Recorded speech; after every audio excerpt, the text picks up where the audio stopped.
দশম অধ্যায়ের 11 নম্বর শ্লোক। তেষামেবানুকম পার্থমহ জ্ঞাননজম তম নাশায়া মত্মভাবস্তু জ্ঞানদীপেন ভাষ্যতা। তাহাদিগের প্রতি অনুবাদ আমি তাহাদের আত্মভাবস্থ হইয়া দীপ্যমান জ্ঞানদীপ দ্বারা তাহাদের অজ্ঞান স্বরূপ অন্ধকার বিনষ্ট করি। পরং ব্রহ্ম পরং ধাম পবিত্রং পরমং ভবান পুরুষং শাশ্বতং দিব্যমাদি দেবমজং পিবং আত্মস্থামিশায়োধ সর্বে দেবর্ষির নাতস্তথা অসিত দেবল ব্যাস স্বয়ঞ্চৈব বৃশ্চিমে।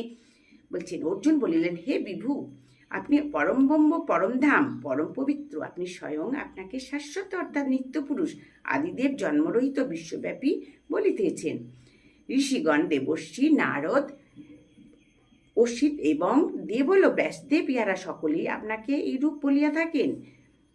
বলছেন, সর্বমেত দিতং মান সন্মাং বদসি কেশব নহিতে ভগবান ব্যক্তিং বিদর্দেবান দানবা। হে কেশব, আপনি আমাকে যা কিছু বলিলেন আমি সে সকল সত্য বলিয়া মনে করি। হে ভগবান, আপনার প্রকাশের কারণ দেবগণও জানেন না, আর দানবগণও জানে না।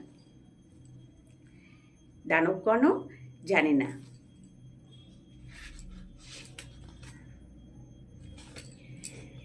বক্তমহর্ষ শেষেন দিব্য হাতম বিভূতায় জাবি বিভর্তি বিল্লা কর্ণিমাংস্থং ব্যাপতিষ্ঠতি।